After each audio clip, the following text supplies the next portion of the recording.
मैं रेखा तारानी, मेरे YouTube channel में आप सभी का बहुत बहुत स्वागत है। तारानी टेरेस गार्डन विद गीता पाठ में आप सभी का बहुत बहुत स्वागत है। और मैं अभी आपको बता रही हूँ, क्योंकि फेस्टिव टाइम है, कि एक टेम्परेरी एक टोपियारी किस तरह से अपन बनाएं, क्योंकि अभी सावन के महीने भी चल रहे हैं, फिर अभी कृष्णा का भी आएगा, गणेश जी भी आएंगे, है ना। बाकी तो अपन टोपियारी बनाना हम आपको बताते जाएंगे। और पिछले वीडियो में मैंने जो आपको बताया था कि बीज लगाए और छोटे छोटे प्लांट को हमने ग्रो किए थे, अब वो बड़े हो गए हैं, कुछ में भिंडियाँ आ गई हैं और तुरई आ गई है। वो मैं आपको बताती हूँ कि किस तरह से आ गई है। अभी मैं आपको बताती हूँ कि छोटी सी टोपियारी किस तरह से बनाई जाए। अगर अपने घर में कोई फंक्शन वगैरह भी होता है ना, तो हम बना सकते हैं। बाद में वैसे टोपियारी तो ग्रीन प्लांट रख के उसके अंदर, वो भी मैं आपको बाद में अगले एपिसोड में बताती रहूँगी। आइए मैं आपको अपनी इस टोपियारी को मैं आपको दिखाती हूँ, जो मैंने एक शिव जी का बनाया, क्योंकि सावन का महीना है। ये जो अभी आजकल क्या फेस्टिव टाइम है, सावन का है, अधिक मास भी था, खूब सारी धूम लगी हुई है मंदिरों में यहाँ वहाँ। अभी मैं एक टोपियारी का प्लान था, पर अभी मैंने टेम्परेरी बनाई है, बाद में कुछ अच्छे से करूँगी। पर मैं छोटा सा बता देती हूँ टोपियारी के लिए। मैंने तो अभी इसके अंदर ये आर्टिफिशियल रखा है, ये मेरे शिव जी को रखा है, नंदी रखा है, जल चढ़ाने के लिए रखा है, और गणेश जी रखे हैं। मनी प्लांट वगैरह हैं, पर थोड़ा सा हार्डी प्लांट, अगर अपन इसमें मिट्टी वगैरह डाल के बनाते हैं तो थोड़ा हार्डी प्लांट रखें, क्योंकि इसको अपन को यूँ लपेटना पड़ेगा। अब मेरा जो प्लान है, इसके अंदर थोड़ा सा पीओपी वगैरह लगा के या सीमेंट लगा कर, और नीचे वैसे मैंने इसके अंदर पॉलीथीन डाल दिया, उसमें छेद कर दिया है। अगर मैं इन पॉट को, फ्रेश पॉट को इसके अंदर रखती हूँ तो पानी भी मैं दे सकती हूँ। अभी मैंने एक फेस्टिव टाइम के हिसाब से इसको इसी तरह से सजा के रखा हुआ है। अब जो कृष्णा का समय भी आता है, जैसे लड्डू गोपाल को सजाकर अपन रखते हैं, और उस तरह से हम एक छोटी सी टोपियारी बनाकर रख सकते हैं। और एक छोटा सा टिप, अपना जो अपन गार्डन, टेरेस गार्डन वगैरह लगाते हैं, छोटी मोटी पार्टी भी करते हैं, या कोई भजन कीर्तन या कोई सत्संग का माहौल भी होता है, तो अपन टेम्परेरी या परमानेंट बना के रख सकते हैं। और मुझे बहुत अच्छा लगा इस शिव जी को रख के, बड़ा अच्छा लग रहा है। और आप मीना जी हैं, बड़े प्यार से बनाती हैं, मेरी हेल्प करती हैं। मार्केट जाते हैं, कभी कुछ स्टोन वगैरह लेके आने हैं, या कभी कुछ प्लांट लेके आने, या घर में से भी अपन लगाते हैं, तो मेरा बहुत साथ देती हैं। गार्डन में मेरा बहुत साथ देती हैं, रुपाई में, खुपाई में, कटिंग में बहुत साथ देती हैं। और okay, thank you. Shri Krishna Govind Hare Murari, हे नाथ नारायण वासुदेवा। श्री कृष्ण गोविंद हरे मुरारी, हे नाथ नारायण वासुदेवा। श्री कृष्ण गोविंद हरे मुरारी, हे नाथ नारायण वासुदेवा। गीता अध्याय दूसरा। इससे पहले वाले वीडियो में हमने पहला अध्याय कवर किया था। आज हम गीता का दूसरा अध्याय का पाठ करेंगे। संजय ने कहा, हे धृतराष्ट्र, श्री कृष्ण अर्जुन से बोले, हे अर्जुन, तुम कायर मत बनो, युद्ध के लिए निमित्त खड़े हो जाओ। अर्जुन ने कहा, हे मधुसूदन, मैं युद्ध नहीं करूँगा। श्री कृष्ण ने अर्जुन से ये वचन कहे, तू उसके लिए शोक करता है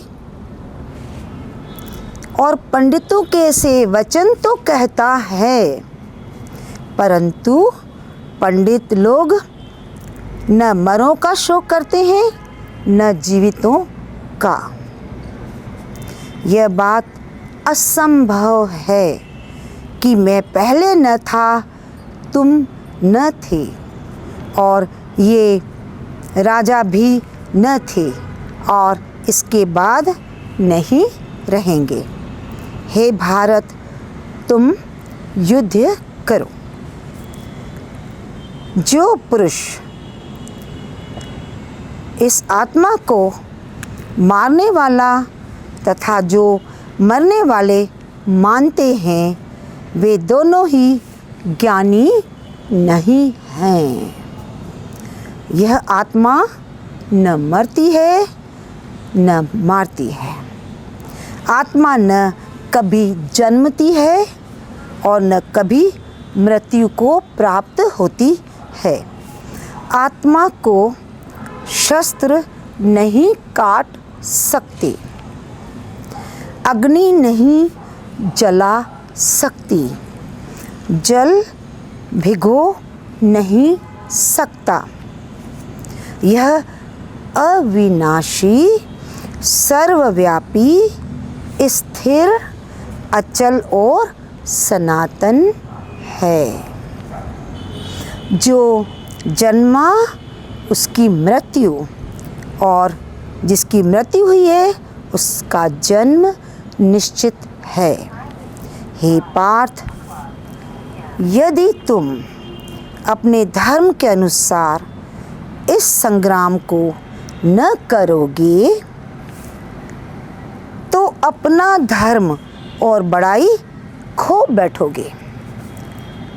सुख दुख, लाभ हानि, जय पराजय, इनको सम्मान समझकर लड़ने के लिए तैयार हो। ऐसा करने से तुम पाप तो प्राप्त नहीं होंगे।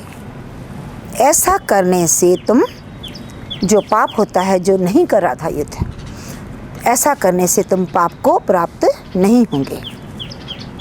हे पार्थ, यह ज्ञान उपदेश ज्ञान योग के विषय में तुमसे कहा गया।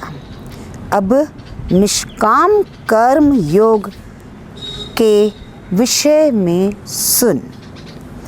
कर्म योग मार्ग एक बार प्रारंभ किए बिना कर्म का नाश नहीं होता, और कर्म का केवल प्रारंभ ही संसार के भय से छुड़ाकर पूर्ण ब्रह्म प्राप्त कराता है। जिन मनुष्यों का चित्त मोह लिप्त है और जिनकी आसक्ति भोग, विलास, ऐश्वर्य में है, ऐसे पुरुषों के अंतःकरण में निश्चयात्मक बुद्धि नहीं होती है। इसीलिए केवल कर्म करना चाहिए। फल तुम्हें अधिकार में नहीं। तुम फल की आशा त्याग कर योगस्थ होकर कर्म करो। यही कर्म ज्ञान योग है। तुम फल की आशा त्याग कर योगस्थ होकर कर्म करो। यही कर्म ज्ञान योग है। इसीलिए तुम निष्काम कर्म में प्रवृत्त हो। कर्म फल को त्याग कर ही ज्ञानी पुरुष जन्म बंधन से हटकर मोक्ष को प्राप्त होते हैं। हमें इसका मतलब ये है कि फल की चिंता नहीं करनी है। कर्म फल से हटकर हमें कर्म करने हैं। फल उस परमात्मा के ऊपर है। कर्म फल को त्याग कर ही ज्ञानी पुरुष जन्म बंधन से हटकर मोक्ष को प्राप्त होते हैं। अब जन्म बंधन से कौन हटेगा? जो कर्म तो करेगा, फल की आशा नहीं करेगा। वो कर्म करेगा, वो निष्काम, वहाँ निष्काम कर्म हो जाएगा, फिर वो मोक्ष का अधिकारी होता है, मोक्ष को प्राप्त होते हैं। अर्जुन ने पूछा, हे केशव, आत्मस्वरूप में निश्चल बुद्धि वाला किसको कहा है? श्री कृष्ण जी बोले, हे अर्जुन, जो महापुरुष मन की सब कामनाओं को त्याग देता है और अपने आप ही में प्रसन्न रहता है, उसको निश्चल बुद्धि कहते हैं। और कछुआ जैसे अपने अंगों को सिकोड़ लेता है, उसी तरह जो पुरुष अपनी इंद्रियों को विषयों से हटाता है, उसी की बुद्धि स्थिर जाननी चाहिए। जो पुरुष राग द्वेष से रहित है, जो पुरुष राग द्वेष से रहित हो, अपने मन को वश में रखता है, वह शांति को प्राप्त होता है। जो पुरुष योग युक्त नहीं है, उसकी निश्चल बुद्धि उत्पन्न नहीं होती। इस कारण हे माँ बाओ, जिसकी इंद्रियां विषयों से सर्वथा रोक ली गई हैं, उसकी बुद्धि स्थिर है। जो सब प्राणियों की रात है, उसमें संयमी जागता रहता है, और प्राणी मात्र जिस समय जागते हैं, मुनिजनों की वह रात्रि है। जो सब कामनाओं को छोड़कर तथा इच्छा रहित विचरता है, वह शांति को प्राप्त होता है। हे पार्थ, ब्रह्म स्थिति यही है। ऐसी स्थिति मिल जाए, ब्रह्म स्थिति यही है। अब ऐसी स्थिति मिल जाने पर प्राणी फिर मोह में नहीं फंसता और अंत समय में निर्वाण ब्रह्म को प्राप्त होता है। इति सुपनिषद योग शास्त्रे श्री कृष्ण अर्जुन संवादे विषाद योगो नाम द्वितीय अध्याय समापत। अब देखो, द्वितीय अध्याय के अंदर कर्म योग के बारे में भी बताया गया, ज्ञान योग के बारे में बताया गया। कर्म योग का देखो, कर्म करना है, हमें निष्काम करना है। हम जब निष्काम करते हैं, जब हमारा कर्म निष्काम होगा, निष्काम भाव से होगा, तब हमें मोक्ष की प्राप्ति होगी। बिन स्वार्थ, जहाँ कोई स्वार्थ नहीं होता है, वहीं से ही प्राप्ति होती है। जय श्री कृष्ण, जय श्री कृष्ण, जय श्री कृष्ण। दूसरा अध्याय महात्म्य। इति सुपनिषद योग शास्त्रे श्री कृष्ण अर्जुन संवादे विषाद योगो नाम द्वितीय अध्याय समापत। पूरा अर्जुन को विषाद था, सारा उसी के ऊपर कृष्ण जी इसको समझाते हैं कि अर्जुन सखा बोलो, पार्थ बोलो, बंधु बोलो, कि आप है ना अपना जो आपका क्षत्रिय धर्म है उस धर्म को निभाओ। दूसरा अध्याय का महात्म्य। श्री नारायण जी बोले, हे लक्ष्मी, दक्षिण देश में एक पूर्ण नाम नगर था। वहाँ एक देव सुशर्मा बड़ा धनवान रहता था। वह साधु सेवा करता था। जब संत सेवा करते बहुत दिन बीत गए, तब एक बाल नामक ब्रह्मचारी आया। उसकी सेवा बहुत करी और विनय करी, हे संत जी, मुझे कृपा कर श्री नारायण के पाने का ज्ञान उपदेश करो, जिससे मेरे जीवन का कल्याण और मुक्ति होवे। तब ब्रह्मचारी ने कहा, मैं तुझे गीता जी के दूसरे अध्याय का पाठ सुनाता हूँ, तू श्रवण कर। एक अयाली वन में बकरियाँ चराता था और वहाँ से भजन करता था। एक दिन रात को अयाली बकरी लेकर घर चला। मार्ग में एक सिंह बैठा था। एक बकरी सबसे आगे चली जाती देखकर शेर भाग गया। तब अयाली यही आश्चर्य देखकर बड़ा चकित हुआ और मैं वहाँ आ खड़ा हुआ। उस चराहे ने मुझे कहा, मैंने ये आश्चर्य देखा कि बकरी को देख शेर डर से भाग गया। संत ने कहा, हे अयाली, मैं तुझे एक पिछली वार्ता सुनाता हूँ। यह बकरी पिछले जन्म में डायन थी। जब इसका भर्ता मर गया, तब यह बड़ी डायन भई और यह शेर पिछले जन्म में फंदक था। वह पक्षी पकड़ने बाहर गया और डायन भी वन में गई। वह डायन ने उस फंदक को खा लिया। अब बंदी फंदक शेर हुआ और वह डायन बकरी बन गई। शेर को पिछले जन्म की खबर है, इसलिए बकरी को देखकर शेर ने जताया कि ये मुझे खाने आई है। तब अयाली ने कहा, मैं पिछले जन्म में कौन था? अब देखो, इसलिए बकरी को देखकर शेर ने जताया कि ये मुझे खाने आई है। शेर जान गया, क्योंकि वो उसको पहचान गया था कि ये बकरी जो पिछले जन्म में डायन थी, ये मुझे खाने आई है। तब अयाली ने कहा, मैं पिछले जन्म में कौन था? संत ने कहा, तू पिछले जन्म में चांडाल था। अयाली ने कहा, हे ब्रह्मचारी जी, कोई उपाय भी है जिसमें हम तीनों को इस देह से छूटें। संत जी ने गीता के अक्षर सुनाए, तब उसी समय आकाश से विमान उन सबों को विमानों पर चढ़ाकर वैकुंठ लोक को गए। अधम देह से छुटकर देवदेही पाकर वैकुंठ को गया।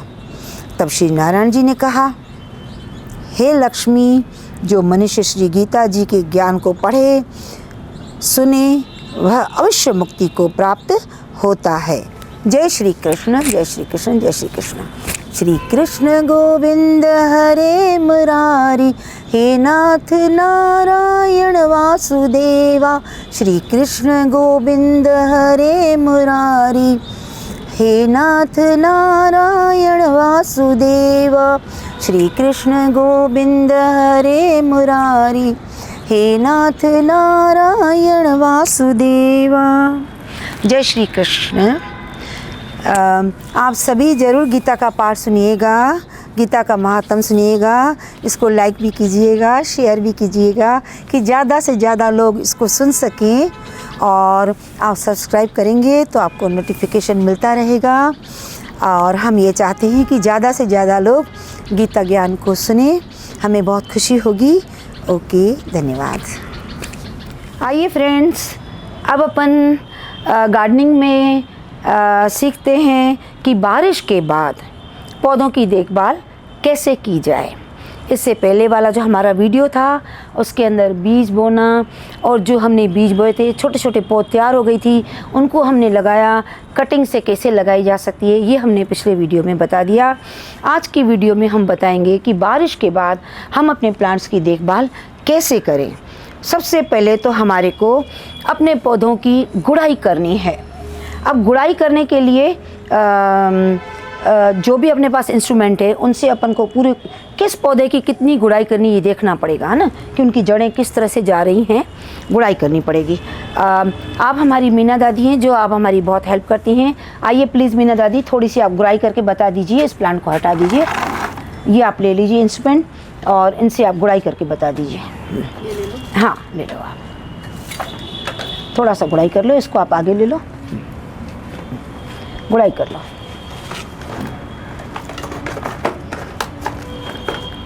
ठीक, इस तरह से हमारे को सारी गुड़ाई करनी है। जहाँ जहाँ भी कुछ वेस्ट है, जड़ें कितनी जा रही हैं, ये हमें ध्यान रखना पड़ेगा। पीले पत्ते हो गए तो वो पत्ते हमारे को धीरे धीरे करके हटाना है। ये जो हमारा पौधा, इसका गमला ही टूट चुका है, अब हम इसको ट्रांसप्लांट करेंगे दूसरे गमले के अंदर, वो भी हम अभी आपको थोड़ी देर के बाद बताएंगे। एक तो हमें गुड़ाई करनी है, ओके दादी, बस है ना, ठीक है। दूसरा हमारे को करनी है ट्रिमिंग।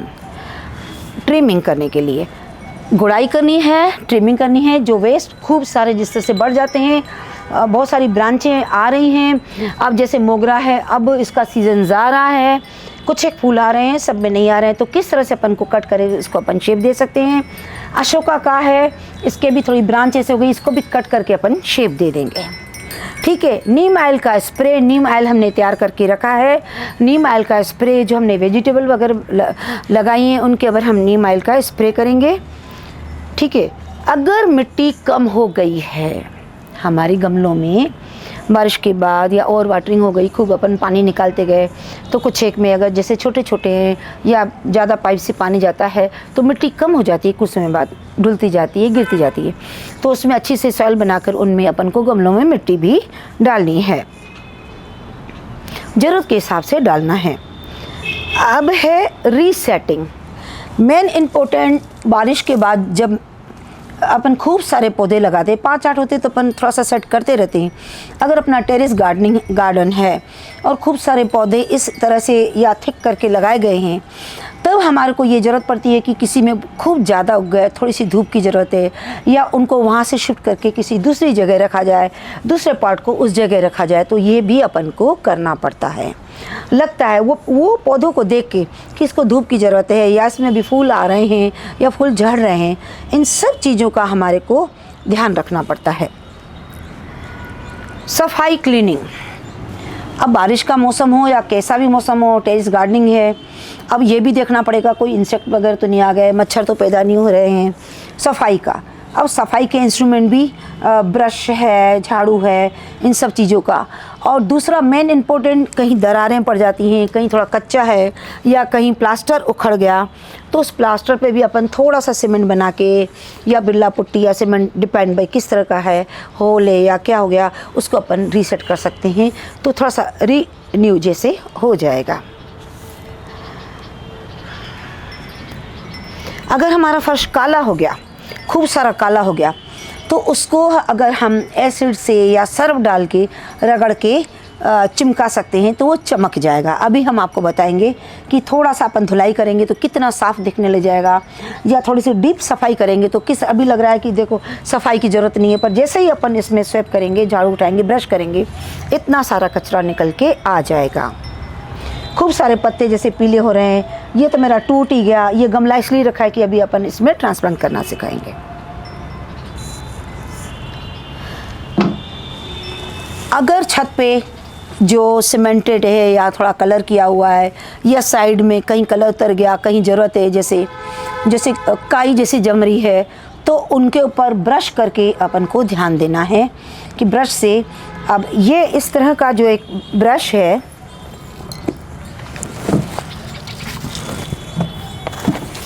अभी ये मार्केट में आया है या मैंने अभी देखा है, क्योंकि गार्डन के लिए एक लगता है ना स्पेशल हो, वाइपर तो रहते हैं, गार्डन सिर्फ तो रहता है। मुझे ये ब्रश बहुत अच्छा लगा। इसमें दो तरह से है, आप इसमें छोटा सा वाइप भी कर सकते हैं और यहाँ से ब्रश भी कर सकते हैं, ये दो का है।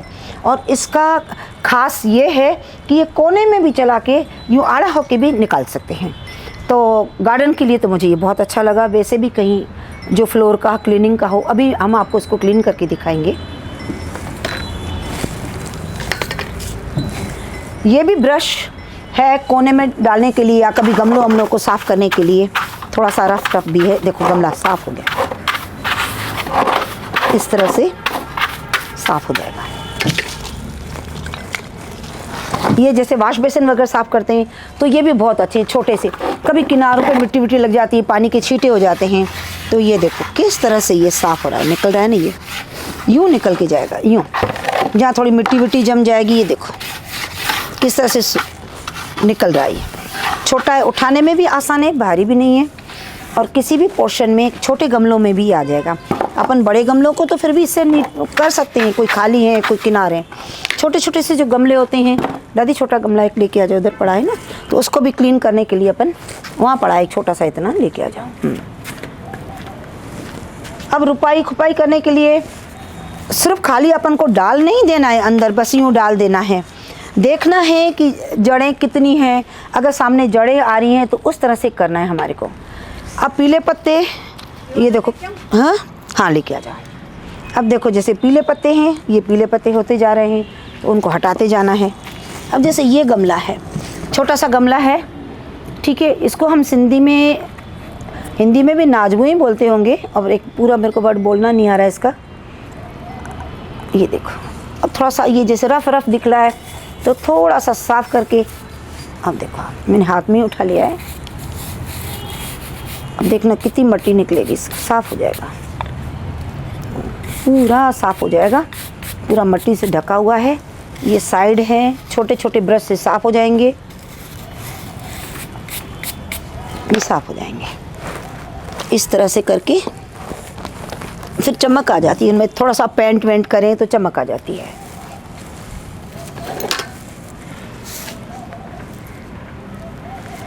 अब एक इम्पोर्टेंट, अगर आपका कहीं खूब सारा पानी का है, या ऐसे लग रहा है कि खूब आपने गमले लगा दिए, या आपका जो छत का जो बनाया जाता है अगर कुछ वाटर प्रूफ वाला नहीं है, तो आप जहाँ गमले लगाते हैं, पूरी छत को नहीं तो कहीं किसी भी जगह वाटर प्रूफिंग आप कर सकते हो। अब मैं आपको बताती हूँ कि किस तरह से अपन को सफाई करनी है। आइए मैं आपको बताती हूँ, दादी आइए, अपन करते हैं अपन। अब यहाँ से जैसे कचरा निकालना हो तो ये निकल जाता है, इस तरह से ही निकल रहा है कचरा, ये निकलता जाएगा, है ना, यूँ। बाकी तो यहाँ से तो सिर्फ हो जाएगा। अब जो अंदर कचरा डल गया, अब ये इस तरह से अपन को सफाई करनी है। हाँ हाँ हाँ,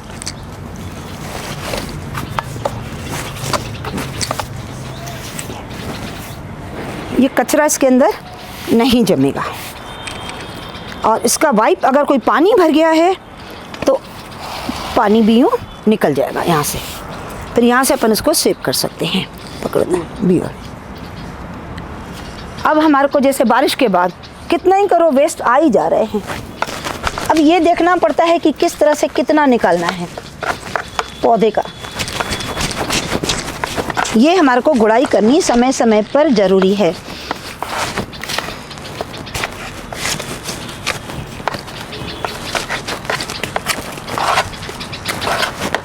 जितना हम अपने पौधों को साफ रखेंगे, गुड़ाई करेंगे, पीले पत्ते हटाएंगे, तो वो उतने ही अच्छे होंगे।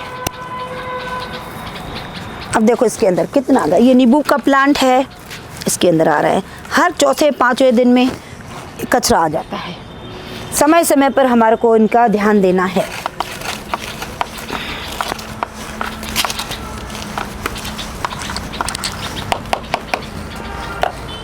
ये लिक्विड नीम ऑयल है और ये इसमें हमने आधी ढक्कन से भी थोड़ा कम डाला है और ऑर्गेनिक ही है। और इस पे जैसे ये अमरूदों का है, कीड़ा वीड़ा नहीं लगे जैसे, इस पे स्प्रे कर देना है पत्तियों पे। और ये नींबू का पेड़ है, गुड़हल, येलो गुड़हल।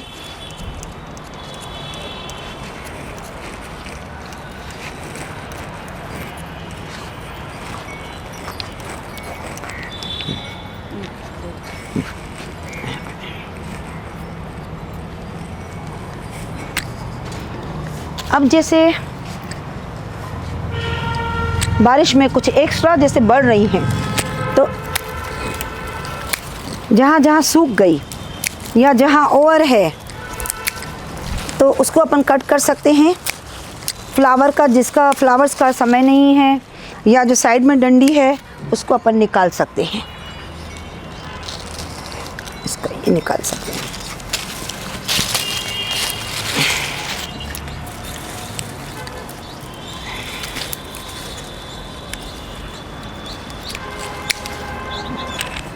ये हमारा खूब सारा येलो फ्लावर्स का अच्छा सा प्लांट है। अब इसका गमला टूट गया, हमें इसको ट्रांसप्लांट करना है। इसको पूरा शिफ्ट करके इसमें डालेंगे। ये पॉट हमारे पास पड़ा हुआ था पर इसके अंदर हमारे पास छेद किया हुआ नहीं था, वो कर लिया हमने। ठीकरी डाल दी, थोड़ी ठीकरी डाल दो, थोड़ी सी बजरी डाल दो। दादी आ जाओ, भाई जी थोड़ी बजरी डालो, बस है ना। थोड़ी मिट्टी डाल दो, आप भरो, मिट्टी भरो, है ना। हाँ मिट्टी भरो, डाल दो। और इस प्लांट को ना शिफ्ट करके इसमें डाल देना। इसको निकालो। हाँ दादी, आप इसके अंदर इसको डाल दीजिए, बीच में दबा दीजिए, मिट्टी डाल दीजिए, बीच में डाल दो। डाल। हाँ अब आप साइड में पूरा मिट्टी उठा कर थोड़ा भर दीजिए, टाइट कर दीजिए। कहावत है कि इसकी जड़ को सूरज को नहीं देखना चाहिए, नहीं तो फिर ये लगते नहीं है ना, ढीले पड़ जाने के लगते नहीं हैं। अब इसको डाल दो खूब सारी, उससे डालो है वो खुरपी से डालते जाओ, खुरपी से डालो। ट्रांसप्लांट करते हैं जब हम चक्की डालते हैं पौधे की, ठीक है, अगर उसकी जड़ें गहरी हैं तो उनको काट के डालना पड़ता है, पर साइड से जो खाली है उसको बहुत अच्छे से मिट्टी को बीच बीच में ठाकरों को डाल के दबाना पड़ता है कि जैसे उसके अंदर एयर ना चला जाए। अगर उसके अंदर एयर चला जाएगा तो ढीला हो जाएगा, है ना, और पौधा मरने की संभावना होती है। इसके अंदर वो था ना स्टैंड, वो दो लकड़ी डालो इसके अंदर। कहाँ था, किस जगह वो था, सेट होगा ना, कहाँ था वो, ये इधर था ना, है ऐसे सीधा हो जाएगा ना। ये नहीं होगा, ऐसे नहीं होगा, अंदर जगह थी ना, इसको तार से बांधना पड़ेगा।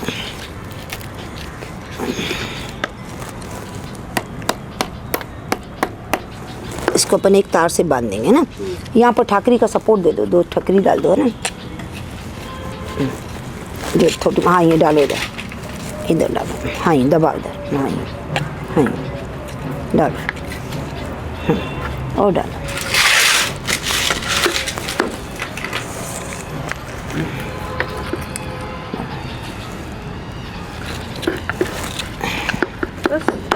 और डालो पत्थर थोड़े से, और मिट्टी थोड़ी सी और डाल दो, बस साइड में मिट्टी डालो, वो दबती जाएगी ना। हाँ ये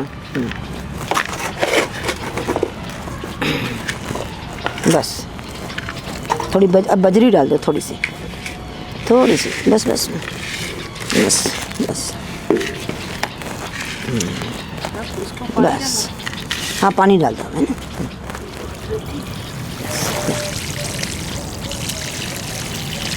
बस एक मिनट, रुको रुको रुको रुको।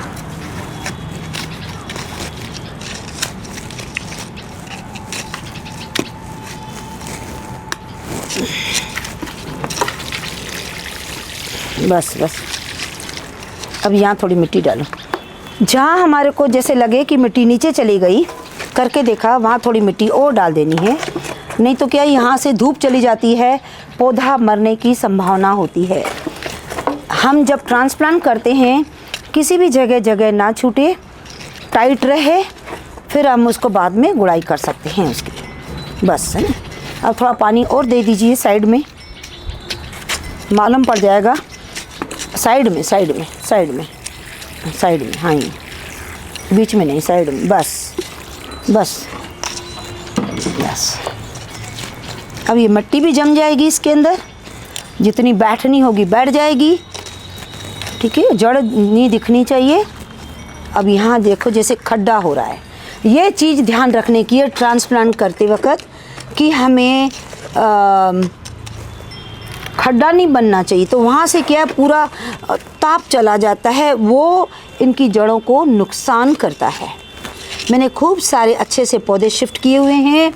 छोटे गमले होते थे, फिर बड़े में डालना होता था, पौधा कभी बड़ा हो जाता था, फिर शुरू में छोटे में रखती थी, बाद में ट्रांसप्लांट कर देती थी। खूब अच्छे से खिले, फाइकस और बाकी दूसरे भी हैं, खूब खिल चुके हैं। अशोका, बसपति है ना। ओके, चलो फाइनली हमारा ये येलो फ्लावर्स वाला प्लांट रेडी हो गया। ट्रांसप्लांट हमने इसको कर दिया। अब ये बड़ा भी होता जाएगा। इस पर नीम ऑयल का स्प्रे भी कर दिया हमने, इसको शिफ्ट कर दिया इसके अंदर, बड़े गमले के अंदर, क्योंकि ये गमला हमारा बहुत फूट चुका था। फिर भी हम रखते इसको कि कहीं कुछ कचरा मिट्टी डालने में काम आता है। और अब हम इसको इस तरह से रखेंगे जहाँ इसको अच्छी धूप मिले। चिड़ियाएँ भी अब हमारे यहाँ आती हैं, तो पॉलिनेशन के लिए वो भी ज़रूरी है। और मुझे ये पौधा बहुत प्रिय है।